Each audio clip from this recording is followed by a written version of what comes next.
self-professed profound till the chips were down. No, you're a gambling man.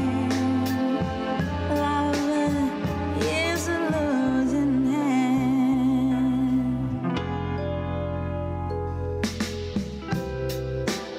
Though I battle blind, love is a fate resigned. Memories mar my mind. Love, it is a fate resigned. Over a futile art and laughed at by the gods. And now the final frame. Love is a losing game.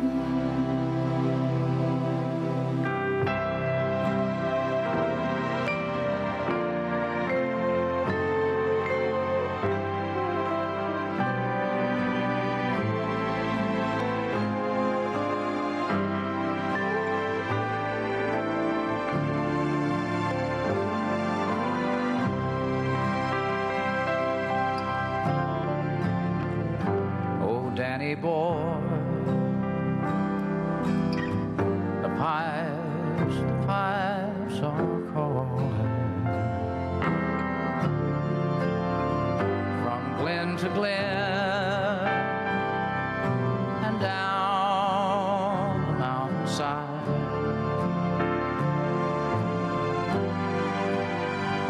And the summer's gone. All the leaves are dying. It's you must go. I spy. But come ye back when summer's in the meadow.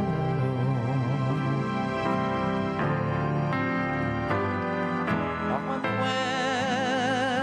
winter's hushed and white with snow, I'll be here in sunshine or in shadow.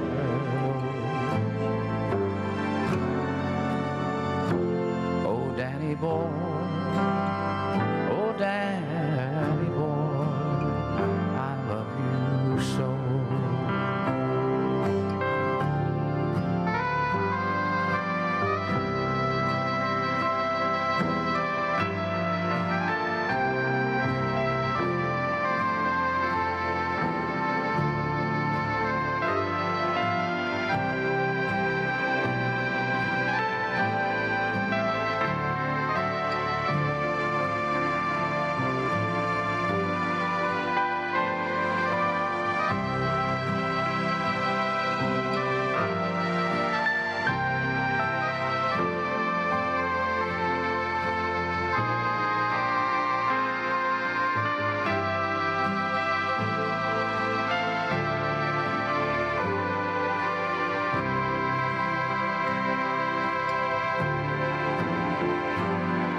Come ye back when summer meadow.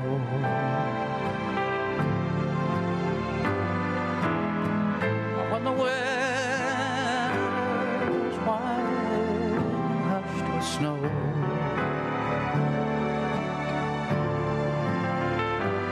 I'll be here in sunshine or in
I fell in love with you, would you promise to be true and help me understand? 'Cause I've been in love before, and I found that love was more than just holding hands. If I give my heart to you, I must be sure from the very start that you would love me more than her.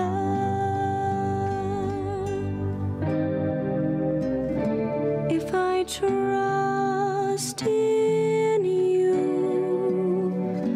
oh please don't run and hide. If I love you too,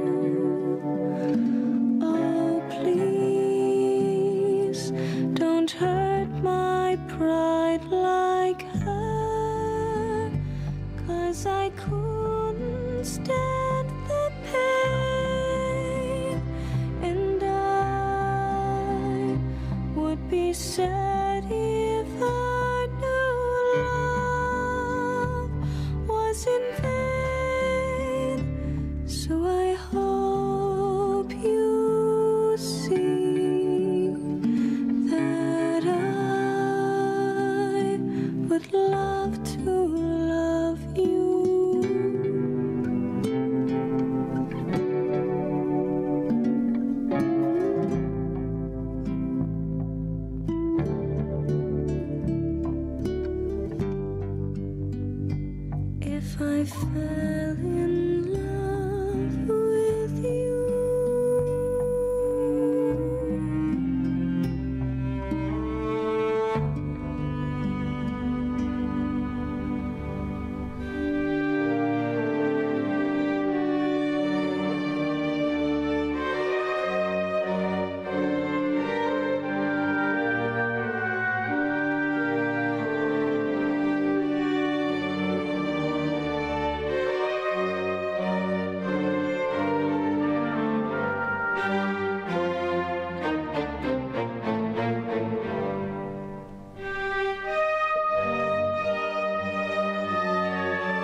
Hello, everybody. Welcome. I'm Nicci Gerrard, and I'm really delighted to be interviewing the wonderful Louise Kennedy here today. We acknowledge this land that we meet on today is the traditional land for the Ghana people, and that we respect their spiritual relationship with their country. We also acknowledge the Ghana people as the custodians of the Adelaide region, and that their cultural and heritage beliefs are still as important to the living Ghana people today. I'd like to remind you all that Adelaide Writers' Week has a zero tolerance to racism and disrespectful language. If you're asking a question at the microphone, we ask you to keep it civil, and remember, it's a question. Also, just a brief safety announcement. Due to safety reasons, we won't be able to commence this session until the aisles are clear, but I think they all are. You're welcome to sit on the hill behind me or move to another session. And at the end of this session, we ask you to support our authors by purchasing books at the book tent. The books from this session can be bought from the quick sales counter, and there'll be a book signing at the end of our talk. And if I've done my job or anything like my job as the interviewer and the chair of this session, every one of you will be going to buy Louise's beautiful novel. So Louise, hearty welcome to you. Thank you very much for that introduction. Thank you. And I have to say I've been looking forward to talking to you ever since I read your novel, Trespasses, which is a spectacular debut novel. I was in awe of it, and it stayed with me. There's something about the quality of writing and the way you kind of intertwine history and the present, and the way it's a love story, but it's also a story about living in an occupied territory, and it's also a story about being a mother and a daughter, and a daughter and a teacher and a sister. So lots of things are plaited together. But before we talk about it, I mean, it's been said that it's a debut novel, and it is a debut novel, but it's not your first publication, is it? No, so Trespasses was published in April last year, and the previous April I had a collection of short stories published that's called The End of the World is a Cul-de-sac, and that's like 15 short stories. I thought, I didn't really think I was writing a collection, so I just kind of had an idea for a story and worked through it until I thought I had something, and then, I don't know, I think that maybe I didn't know what I was getting at and that they were sort of mild or something. And then I did an event like this, and somebody told me that I'd written 15 stories about shit relationships.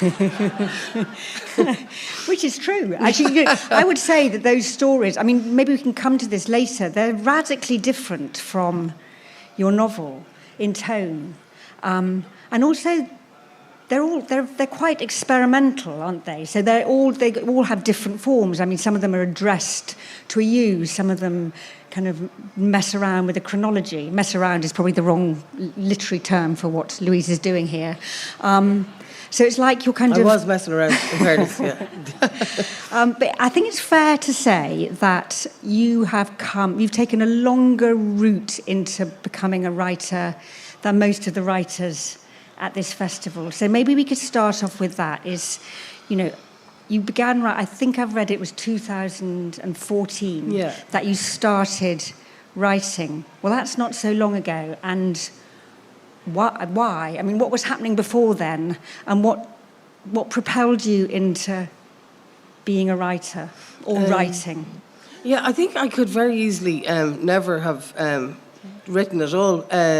Probably when I was a child, I read a lot. My mother kept me very well supplied with books, and I probably thought that it might be like lovely to be a writer, but I thought it was like something that magical people did, and I wasn't magical, so never occurred to me to write anything. I think we had a teacher when I was about 7 or 8 who used to... She used to do things like she'd play a Mozart horn concerto and get us to write something about it. And this was like on the outskirts of Belfast during the Troubles, and none of the kids were really bringing a lot of cultural capital into the room. And we'd write, so some people didn't write anything at all, or they'd draw a picture or something. But if you did write anything, she was very encouraging. But I'd say that was about the last bit of encouragement I got for anything to do with sort of creative stuff in school. And so what, from 7 or 8 onwards, You were never encouraged No, I to write didn't. I anything? wasn't encouraged, and I didn't think that I should be writing. It just didn't even enter my head, you know. So then I left school, and Can I just intervene? Were you a reader? I read like a mad woman, yeah. So you were always a reader? Always, yeah.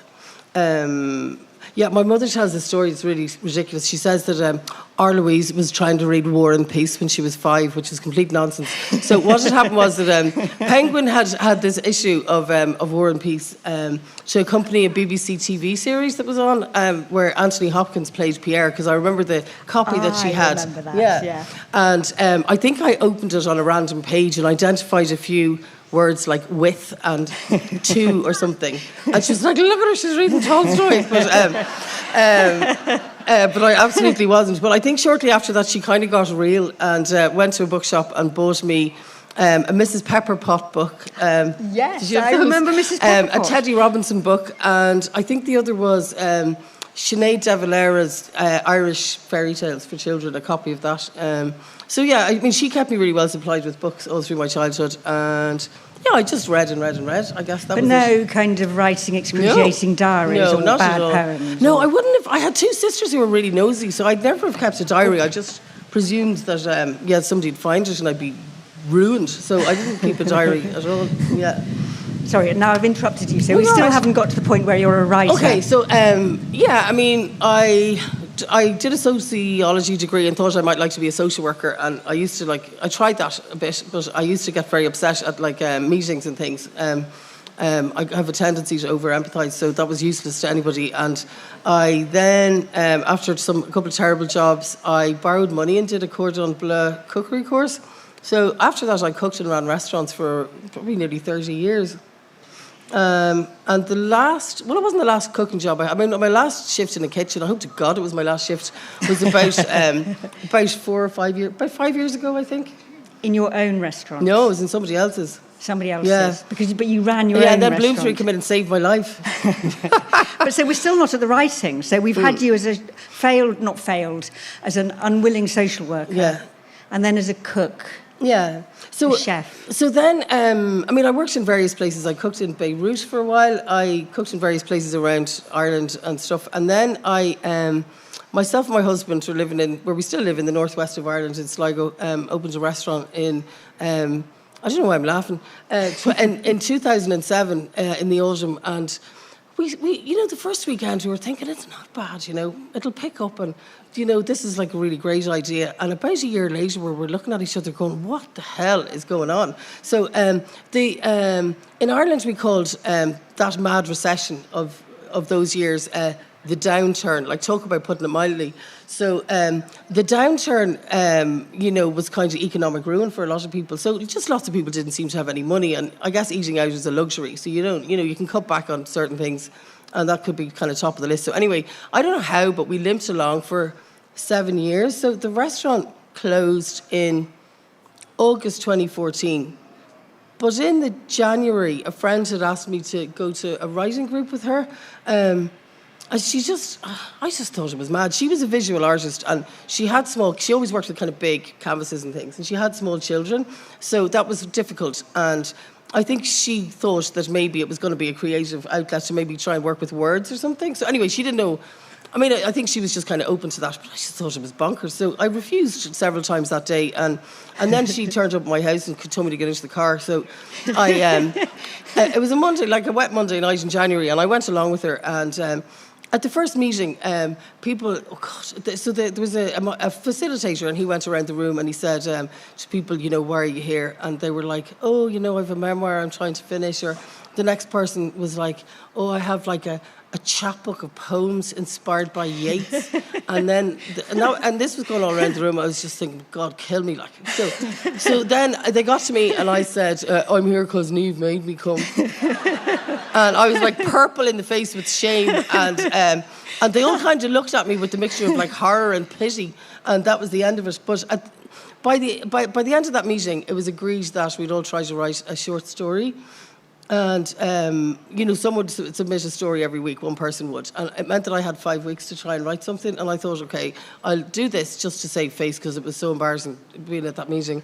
And I presumed that it would be desperate and everybody would laugh at it, and I'd never have to write another one. But they were very encouraging, so I kept going. But I think there was quite a fast turnaround, so it meant that every 6 or 7 weeks, each of us was producing a new piece of work, which was a lot. And then we were bringing it into a room, which is a very safe space. I wouldn't say criticism. The feedback was pretty rigorous, but also kind and honest. And you didn't always have to take it. If you have something, if you've written something and one person out of 8 or 9 says, "I don't get that bit," then I guess you can take it or leave it. But if 7 people are saying, "What's this?" then there's probably something in it. Yeah. So that was kind of great. So that's a good discipline. Yeah. But I'm just intrigued because I don't think that I've ever met a writer who hasn't said, "I've always wanted to be a writer." So in a sense, there's a kind of seamless transition into writing. But with you it's like a clean line you stepped across. You were not a writer, or you did not write. And then suddenly you wrote. And when you started writing that first short story or those series of stories, was it like... what was it like? Was it like discovering something inside yourself and suddenly realising you could do it? Was it like accessing something that had always been there? What was it? I think maybe something happened because of my background. So I grew up in the north of Ireland until I was 12, and we left and moved to the south. And I found myself, going into secondary school. I was 12. I was totally self-conscious the way 12-year-olds are. And every time I opened my mouth in my new school, all of the delightful girls and some of the teachers would imitate my accent. Charming, but not charming. very well. So I had my northern accent, and I'd try to say something, and they'd all go, "Hi now, Brian Kai."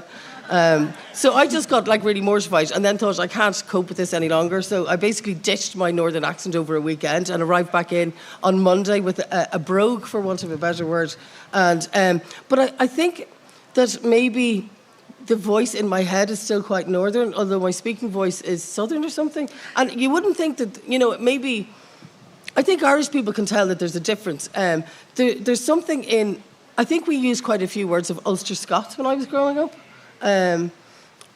Because of that kind of connection in that part of the northeast of the country. I think in the south of Ireland, I used to find myself fascinated by how people said things. And sometimes the syntax, I don't want to say it was wrong. I'd say that it sounded off to me because I suppose when Irish people were losing their language and learning English, there were no formal lessons. So what they did was to pick up English words and apply it to Irish grammatical structures, which are quite different. So there are a couple more kind of continual present tenses in Irish. So that's where people say "I do be" or "he does be." Okay. So that's correct in Irish, but it doesn't sound right in English. I kind of like it. So you're accessing that voice that was tamped down. Yeah, and I think that maybe from living in the north, I have that bit of Ulster Scots, and then from living in the south, there's that other thing. And also, I think that as an outsider, you're very aware of of your own difference to people, and it made me. I come from a family of very good mimics. Like my brother is such a good mimic, he could probably carry out terrible crimes and get away with it. And we were encouraged, I suppose, to be kind of entertaining because it was like a big family, and they'd completely ignore you if you were hurt or there was something wrong with you. But if you could give everybody a good laugh, you got loads of attention, and so that might have been involved, I don't know, a bit of mimicry or storytelling or something like that. And then, but I think that when I went to write, I found that I felt that I was expressing myself in a way that I can't when I'm speaking or something. Yeah. I never thought anybody'd read it, and I didn't care about whether anybody ever think it was any good. But then you very quickly found a publisher. You see, I guess it was relatively quick. Can I say it was quick? Yeah. I don't know. You do not realise. I think there are so many writers who have to write for years and years and years, and if they're lucky, then they might find an agent or a publisher. But you found yourself a publisher or an agent. I don't know. Yeah, I think. At the beginning, I was just writing short stories, and I think that maybe that's because short stories seem to be a kind of unit of fiction that's suitable for writers' groups and maybe for creative writing programs. And I have never written a poem in my life. I read poetry sometimes. I read a lot of Kieran Carson poetry when I was writing Trespasses, but I don't. I don't. I really love poetry, but I just can't figure out how it works. I mean, I went to a poetry workshop once and think I'm going to try and write a poem, and I came away with a wee piece of flash fiction. I just ended up being a story. I just couldn't figure it out. But sorry, I've totally lost my train of thought. No, that's okay. What was I I was saying? just I don't saying know what I'm how saying, the sorry. process of getting published. Oh, yeah. So anyway, so I think I was just writing short stories, and I thought, okay, I just wanted to get like better at them all the time. So that involved writing loads of stories, and sometimes they'd work, and most of the time I try and make them work, because there was one story in particular, it's the last story in the collection, Garland Sunday, and I worked on that for 13 months, and it was hell. And I kept trying to get it to work. And the more time I spent on it, the more bloody-minded I felt. And I just thought, I have to make this work. Now, it arguably is actually a novel bunged into 9,000 words. And I think that's where the trouble was, but because there's kind of a lot going on, but I didn't know that. So I think I was writing stories, and then one story was published by... so I went to Queen's University in Belfast then, the year after I started writing. And part of the reason for that was that, so we had the restaurant, it closed, and it meant that myself and my husband were on the dole. And in the south of Ireland, if you're on the dole, you are entitled to funding for further education. Fantastic. But it has to be a level beyond, what you've already done. So I had my sociology degree, very mediocre. Anyway, when I saw the results, I was like, Jesus, was I that bad?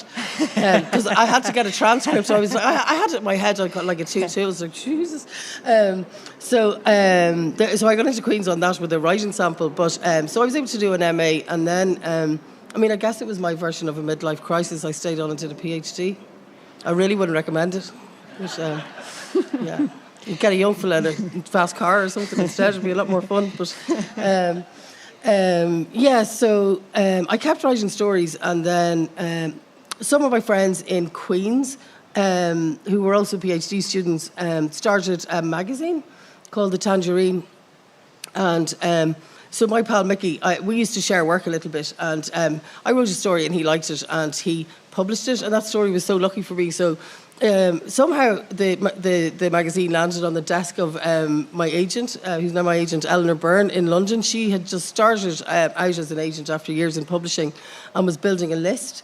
So I signed with her, but I didn't really have anything. I had stories, but she kept saying, "Where's the novel?"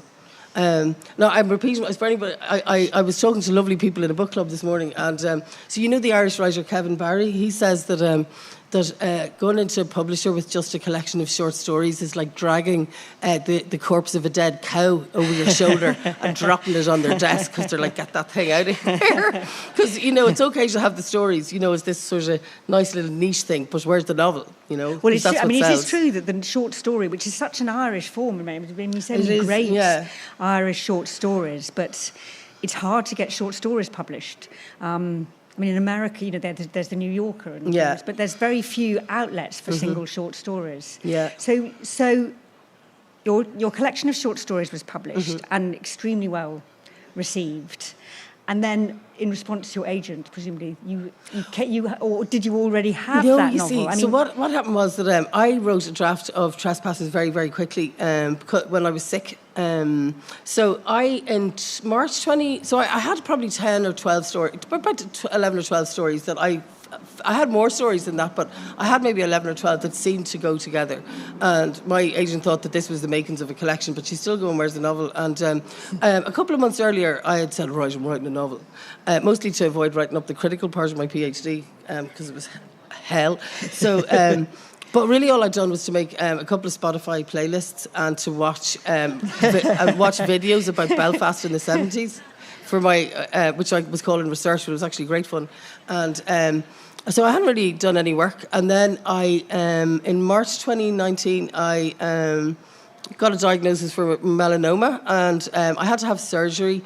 So I spent a few days sitting in an armchair, taking very strong painkillers and watching Call My Agent back to back on Netflix. I think I got through about 3 series in a couple of days, and then I thought I should get off my arse and do something else. So I stopped taking the mad painkillers and went on to Panadol, and made a kind of a sling, because I'd had surgery on my back and under my arm, and tried to force myself to write 1,000 words a day, because I think it was partly to take my mind off,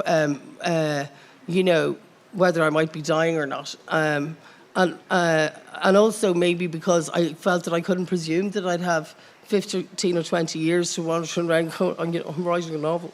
And to not actually be doing any work, just to be looking at videos of the RUC. So suddenly time became very precious. Yeah, I think it did. And also, can I say that, so you have this diagnosis of cancer and you start writing your novel Trespasses. And the first thing that struck me about Trespasses, before everything else that struck me about Trespasses, was that just the sense of an ending. The sense of an ending is kind of embedded throughout the whole, that you begin in the present and then move back. So we know we're moving towards something and we're waiting for something bad to happen all the way through the novel. And maybe, does it have something to do with your diagnosis then? Maybe it did. I really don't know. I actually can't. I didn't have any plan at all. I didn't. The rules that I had were to try and hit that word count every day that I could manage it. And I probably did manage to. Some days, it would go really well, and I'd do about 2,000 words. And other days I'd do about 100. And other days I couldn't even look at the laptop on the way past to be like that thing. But the other rule that I made was that I forced myself to never, ever, ever look back at the complete mad drivel that I'd written the previous day and to keep trying to push forward. Yeah. And then at the end you can go hard, back. Yes. And I think that thing about writing a novel is it is work. I mean, you can wait for inspiration and it might come along, but actually you have to turn up at your desk and it is work. Absolutely. Yeah. It's just persistence or something, isn't it? It is. Yeah. It's a long journey to get to the end of that novel. So I want to talk about Trespasses, which, as I say, everyone here has to go and buy at the end of this session. Can we first of all talk about its title? Actually, can we talk about the title of this session first? Because some people might not get it. It's called From the Pulse of My Heart. Do you want to explain that to me? The main character in the book is called Cushla Lavery. And Cushla is a girl's name. Now, it's not really a proper Irish girl's name. There are names that are like names. So it's probably like Shannon or Colleen or one of those names that sounds a bit Irish, that maybe is something that's, I don't know. So Cushla, my mother had a cousin called Cushla Rafferty, and I always thought it was a cute name.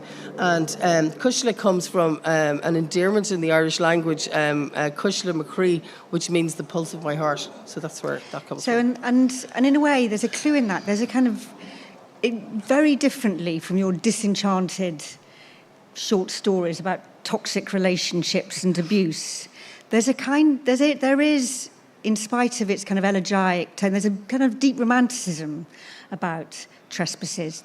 The title Trespasses interests me because it's both the Lord's Prayer, presumably, and it's also, for me, especially, it's like Trespasses will be prosecuted. Mm-hmm. So it's got, was that your object? Yeah, I think so. I suppose, maybe lots of children can, the word trespasses, as wrongdoing or sin or whatever, is one of the first things that children learn when they're very small, and it's kind of I remember hearing that word and thinking, that's mad. It's just a mad word.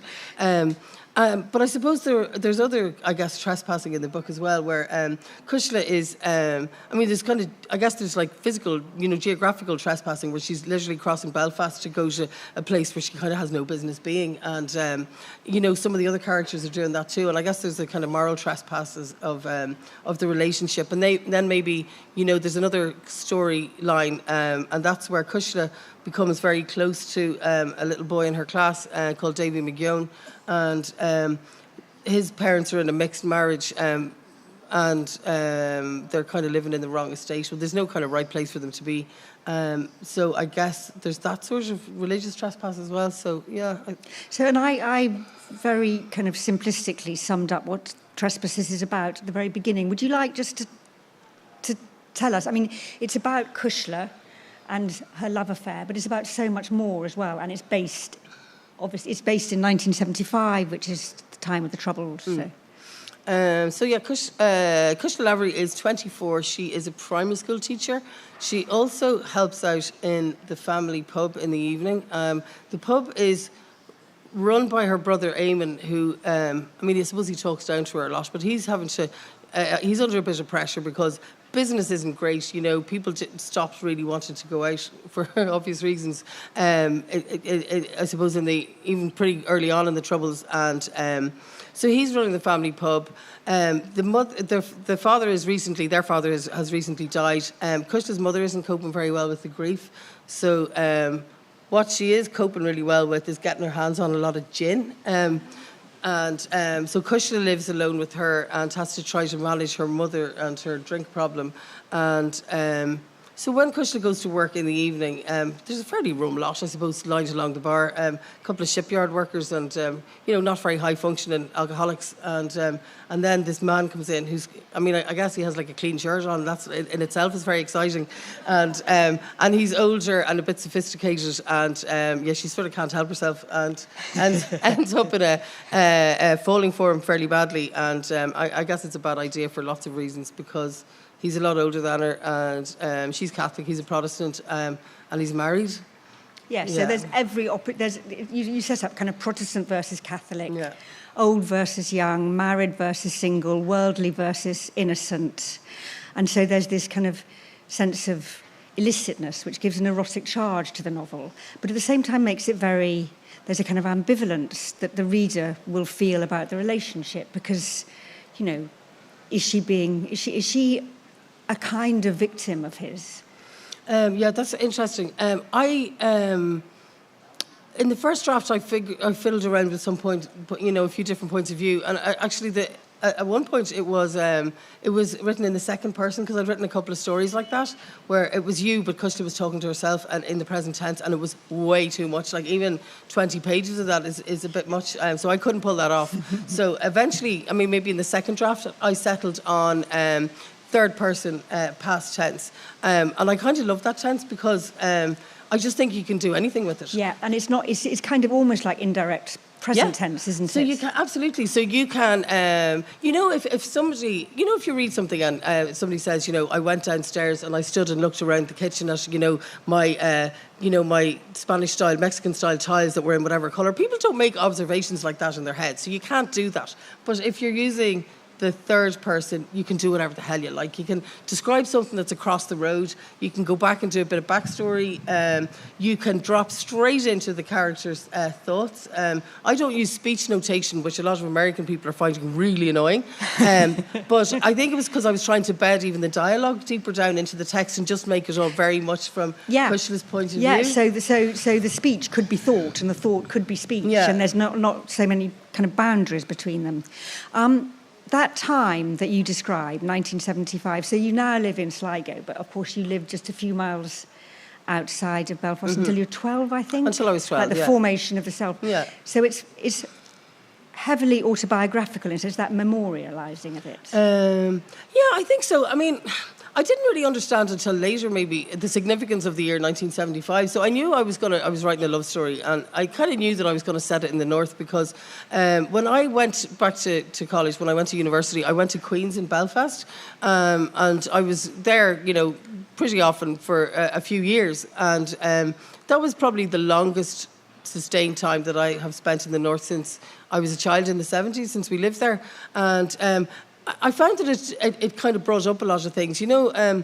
Belfast looks very different now than it did when I was a child, so I find myself a little bit bewildered. A big, huge road called the West Link has been kind of cut through the city, and I don't know, the shops are way more, you could be in a high street anywhere, you could be any place, the shops are different, whereas when I was there were all these there were still department stores and shops and things like that, so it just seems very different, and I suppose it just made me think about what it had been like then, and then also because the place has changed in lots of ways, in other ways it hasn't kind of gone far enough, but so you can freely walk around the city centre. You couldn't do that, the city centre was closed off in the evening, and even to get in there were queues, you were searched, there were police and army all over the place, and that's gone. And I suppose maybe also I was meeting like young people who they're still very political, but not in the way that you'd expect. Actually, in kind of very healthy ways. They're worried about the state we're going to leave the planet in, and they're worried about housing and jobs, and they're concerned about women's reproductive rights and Brexit. And Brexit, exactly, all that kind of stuff. So so that was kind of refreshing. But I think that maybe it just probably triggered a lot of memories or something. So, I've not for a long time read a book which is so vivid and detailed about a particular era. Was that just an act of memory? Was that you thinking back to what it was like as a 12-year-old or 11-year-old, what it was like in your childhood? Yeah, it was completely that. I think I probably felt a certain responsibility because I was making up a story. I invented Cushla, I invented Michael, I invented the McGones, but it was really important to me that everything else was as accurate as possible to the time. So a lot of the chapters begin with a couple of lines from that day's news, and there's a website that you can, there are various resources that you can use to check what was, what happened during the Troubles on corresponding days. So I tried to make that as real as possible. And then when I thought about, I think there's also something about that if you leave a place, that it kind of stops at that time for you. So the North for me is it's Bay City roller socks, it's Vesta curries, that our neighbours ate but we weren't allowed. I was very jealous. It is roadblocks. It's the RUC coming into our school with a very dour faces and a glitter ball to do discos, bizarre stuff. It's maybe going to visit my mother's mother who lived in North Belfast and seeing riots in Ardoyne on our way up the Crumlin Road and things like that. So it's all of that kind of stuff. Fighting over the newspapers, that was another big thing because... And fear, presume. Yeah, always I a think sense of being a bit scared and being watched. Yeah, I think in small towns there's a bit of surveillance anyway, but there was probably more than that because, I think that was probably... I think that was definitely the case because there was just this really madly heightened security situation and everybody kind of was watching each other. So the book, the meeting begins, he looks at her in the mirror before their eyes meet and she sees him in a mirror. So I felt that then kind of fed into the rest of the novel, that she is being watched and she's an object of beauty to him, or kind of sexual allure, and she partly likes that and partly resents that. And also then she's watched by other men, and she's watched by the kind of authorities, and everyone is watching everybody else. Mm-hmm. So there is this sense of living in a country where it is very hard to find patches of freedom. Mm-hmm. Yeah, I think that was probably the case. And I don't know. What you were saying about Michael. So you had asked me about Kushla's relationship with him, and I'm really glad you said that. So I said that I wrote it in the third person, and I wanted it to be very much from her point of view. So Michael is lots of things, but the book is completely from Kushla's point of view. So it's what she sees, and she's not entirely naive, but. And I suppose she does get to a point where it's kind of dawning on her what she's dealing with, that... Yeah, I kept thinking, no, just don't do that. Yeah, exactly. And also or just beware. And also that you're very good at thinking about things in kind of three dimensions, so that, she is in love with him and they have a very kind of erotic, charged and powerful relationship. It's always unclear exactly where the centre of his life is and how much she's at the centre or much other people are at the centre. So she's always kind of on the edges like that.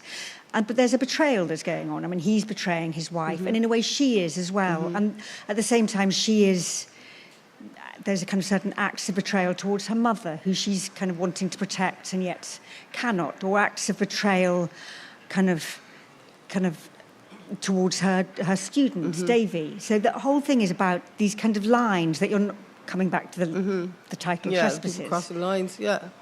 I think, I suppose that there's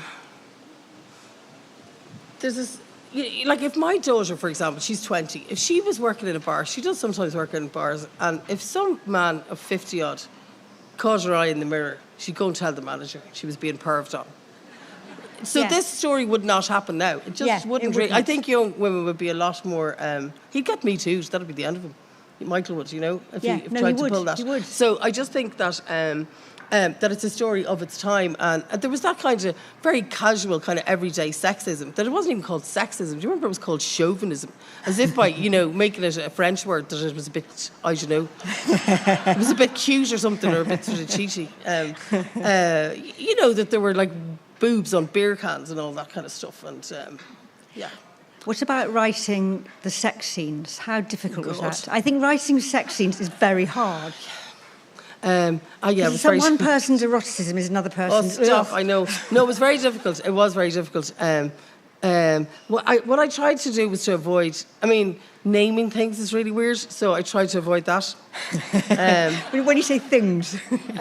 Body parts and stuff like that was weird. I did settle on one word, and I'm still like, oh. Anyway. The other thing that was weird, that I was trying to avoid was to compare any kind of activity to something else. So I said this the other day, I think, that I really love a book by James Salter called A Sport and a Pastime. Oh, OK, we can talk about this. Yes. Do you like this book? I love James Salter, Yeah. and I don't like that book. Okay, so when I say I love it, I know that the female character, she's not really a character. She's kind of like a blow-up doll who eats oysters and stuff and talks the odd time when she's spoken to. So I know that part of it is awful, but I think there is some really beautiful erotic writing in it. There is. Yeah. There So is. I read He's that, very good at erotic writing. But there was one scene, so I was reading it, and I was thinking, oh, that's kind of interesting, that maybe that works. And then, so the couple are in a hotel, and a train is coming into the station, and the carriages all start slamming into each other, and it's like, I don't know about that at all.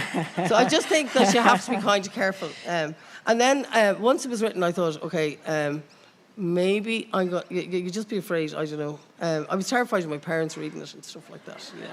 Or your children reading it. My children weren't loving it. Yeah, my daughter. She had a look at it and tossed it on the table. You know, you're putting pictures in their head that they don't need to have there. I know. Poor child. She didn't really read it, and she's very dramatic anyway. She was kind of enjoying herself. Yeah. And so your short stories, which are kind of quite experimental, and then this novel, in many ways, it's quite realistic, or realism. It's the kind of it's in the realist mode, isn't it? So it's got a kind of forward momentum, and there's a story which pulls you forward to its ending. I mean, lots of realistic novels of realism often kind of start with something and then unwind with it, whereas you're going towards that something. And yet, when I was reading it, it didn't feel just like a realist novel, and maybe that's some. I don't quite know what the question is. I'm hoping you'll know what the question is.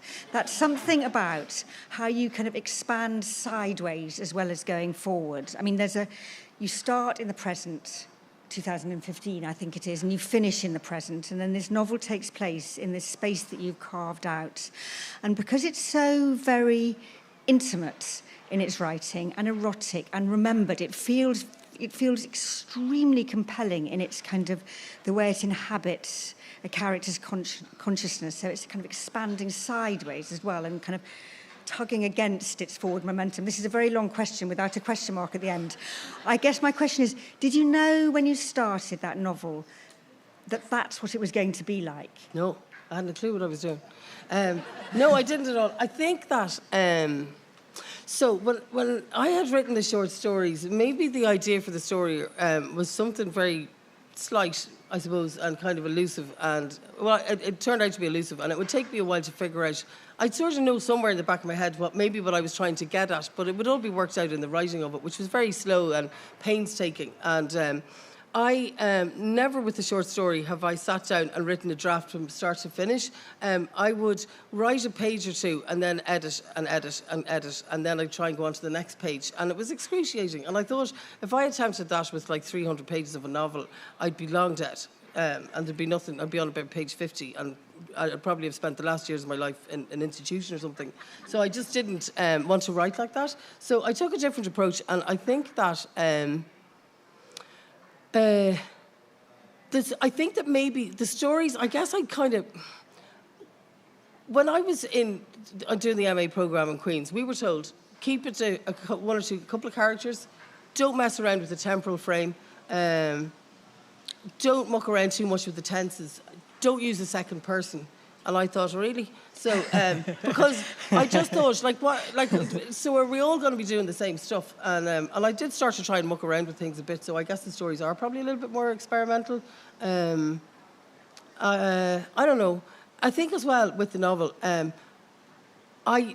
I don't really work conceptually, so I didn't have, the way, I don't know, I didn't have an idea, some kind of big grand idea that I was trying to get at. So I just wanted to tell a story. And maybe as well, I thought that maybe if I was going to write a novel, that I should maybe try and prove to myself that I was capable of telling a big, long story from start to finish in a conventional manner. And then maybe after this, I'll go a bit mad and experimental, but... So the story kind of, you kind of found out what you were doing in Trespasses by doing it? Yeah, I just wrote it, yeah. And a lot of it, a lot of things just got worked out in the writing of it. So I knew about Cushla and Michael, and I knew about the drunken mother, and I knew about the bar, but I didn't... And then when Cushla was in the classroom, I thought, there'd be a wee child, and here's this child. So Davy appeared, and then... I don't know, I just kept writing, and then things happened to Davy's family, and then his brother... And in a way, for me, that was the love story. Yeah, I think so. Somebody said that there's maybe a story of love, and it's not necessarily just like the big romantic story, or, the big sexy story of Michael and Cushla, that it is the kind of love that she has for this wee boy in her class. And I guess for her mother as well. And so you finished Trespasses, and it's been kind of hugely praised, and it's won prizes. Quite rightly. Is that a strange thing for you? So I don't know quite how old you are, but you're not a very young writer. I'm not very young. And you've emerged onto this writing scene, and you've been kind of acclaimed and awarded. And so previously you might have been writing, and now you are Louise Kennedy, the writer, and you're in your list. I've looked at lists of Irish writers before coming here. I looked up on them, and you're there in that list of kind of Irish writers that you must. That transition from privately writing. I believe you write in a shed, by the way, which I really like. No, because that's a very mostly men write in sheds, and I'm very pleased that. I got the shed first. I don't know if my husband's here. There was a shed in the garden that. So we bought a house, and. The woman who owned the house before was, I don't know what it's called, she was one of those people, if you put your back out, they put it back in for you. Chiropodist, It's not a chiropractor, something else. Osteopath, yes. So she was an osteopath, and she had, done up this shed to use as a clinic. And we went in there, and I said, we just moved into the house, and the husband said, what are we going to do with this? And I said, if the interest rates go up on the house, I'm going to get in there and write dirty books. And he thought this was hilarious, because I'd never written anything. And then it just started to fill up with there were a couple of we live near the sea, and my kids surf, so a couple of surfboards and half-empty paint cans and lawnmowers and just broken things that my husband would let me throw out, all that kind of stuff. And then when I started to write, it was just getting really difficult. I was kind of accumulating books and bits of paper and everything and carrying them all around the house with this big tower up to my chin. And Stephen said, OK, we'll sort out the shed. So I worked there. Now, I have to say, it's grand in the summer. I really don't like it in the winter. Sometimes mice get in, wood lice get in, so you're crunching over them, and so I don't really love all that. But yeah, I work in it in the summer. I think now you can afford to get a builder to make sure that it's sealed off from wood lice. Yeah, exactly. I'd love to get. I think we just need renovate your shed. I know. And now the shed has taken you away from my real question, which was about success and about how it is to deal with that. Because that thing about becoming a writer, that's quite. I think that's both wonderful, but is that a burden that you have to write the next book and the next, and this is who you are now, not just what you do? I guess I'm trying not to think about that. I don't know. I think I'm going to probably have to do a bit of work on myself to not think about that too much, because I'm just treat the next. So I have started writing another novel, and I'm at the point where I think it's the absolute best idea that anybody's ever had in human history. Yeah. Which is that an early stage or a late stage? Oh, yeah, it's early. So that means I'm about 2,000 words away from flinging myself on the kitchen floor wailing, you're ruining your own life. What have you done to yourself? I mean, I think that, being a writer, you have to be full of self-doubt and self-faith simultaneously, and it's a very difficult... I always find that fascinating. I've done a few wee bits of teaching, and when... I understand that when somebody has written a draft of something, that they have made something new, and there's a certain amount of satisfaction in that. But I was always baffled by people saying, look, I wrote this. And you go, How long did it only took me an hour. Really? Yeah. You know, things that that should probably be worked and reworked and reworked. Yeah. So I don't know. It's about hard. the work. Writing is hard. Yeah, for and you. just I know, and the other thing about the idea of success, like nobody where I live in a town in the northwest of Ireland. People still ask me are you still chefing? If I meet them in the supermarket, they still think I'm a cook. My next door neighbour didn't know I had written a word until she opened the Sunday Times one day and saw my big face looking out at her. And then she came in, what are you writing? You know, so nobody knows anything. And the thing about Thank being God. a writer is, however successful you are, you still just spend most of the time locked up with yourself. Yeah, totally. Failing at things. And it's work. It's just doing the work. It is doing the work. I'd be more in favour of doing than being. I think, generally. Yeah, doing than being. I think that's a good point at which to say that we'd love questions from you in the audience, and there's a microphone there to walk up to should you have a question.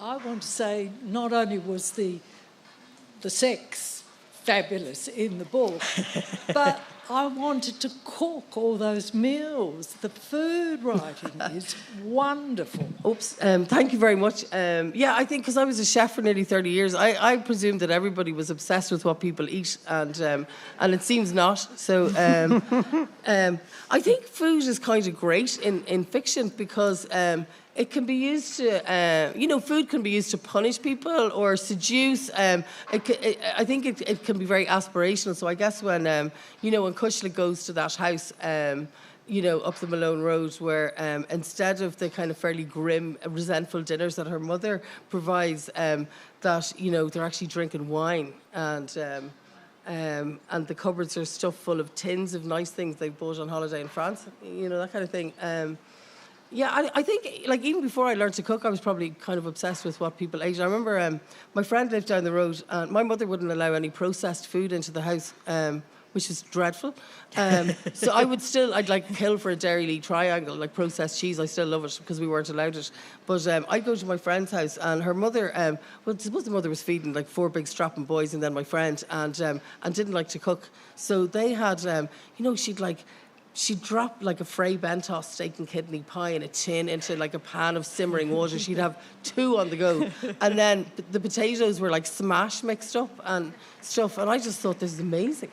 I can remember like the two of us standing and looking as a Vesta curry like reconstituted itself under the film and everything. But and we weren't allowed anything like that. I think I'm just kind of interested in what people eat. Yeah.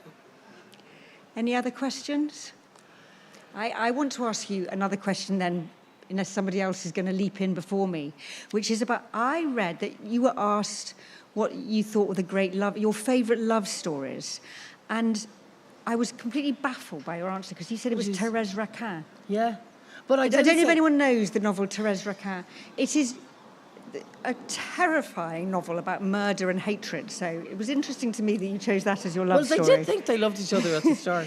They thought they wanted to have sex with each other. Well, they did, yeah. It was a bit lusty. I hope I qualified it and said that it's probably arguably about lust rather than love. Did I? Maybe I didn't. I don't know. I just took away the Thérèse Raquin thing. And so, what are the other great love stories for you?